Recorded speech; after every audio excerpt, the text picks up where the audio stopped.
Bonjour, aujourd'hui je vais vous présenter les termes évaluatifs. Les termes évaluatifs sont très utiles à l'écrit comme à l'oral pour exprimer un jugement. Ce jugement peut être positif ou négatif sur quelqu'un ou sur quelque chose. Ils traduisent les connotations du locuteur. On les trouve plus particulièrement dans les textes descriptifs et argumentatifs, notamment par exemple les critiques de livres, les films, les spectacles, les compétitions sportives, dans les restaurants ou dans les publicités.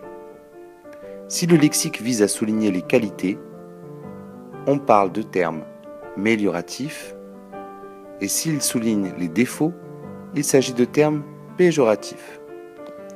Les termes évaluatifs peuvent donc être des noms, des adjectifs, des verbes, des adverbes, ou encore des figures de style peuvent exprimer un jugement amélioratif ou péjoratif, en particulier l'hyperbole, qui accentue soit les qualités, soit les défauts. Par exemple, cet hôtel est un petit coin de paradis. L'hyperbole un petit coin de paradis accentue les qualités de l'hôtel. Cet hôtel est un bouge nauséabond. Un bouge nauséabond fait ressortir au contraire les défauts de l'hôtel. Il existe également des suffixes et des préfixes évaluatifs qui sont porteurs de sens, porteurs d'un jugement mélioratif ou péjoratif. Par exemple, les préfixes d'origine grecque hyper, super, méga soulignent l'intensité. Dans le langage courant ou familier, ils sont souvent employés avec une valeur méliorative, voire hyperbolique.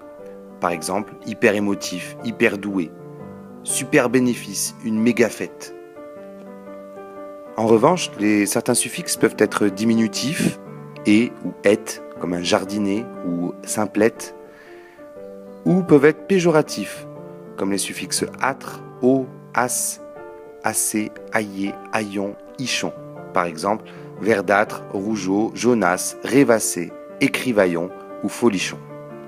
Merci de votre attention, nous allons faire plusieurs exercices en classe pour être sûr que vous avez bien tout compris. N'hésitez pas à les apprendre, à les réutiliser dans vos rédactions.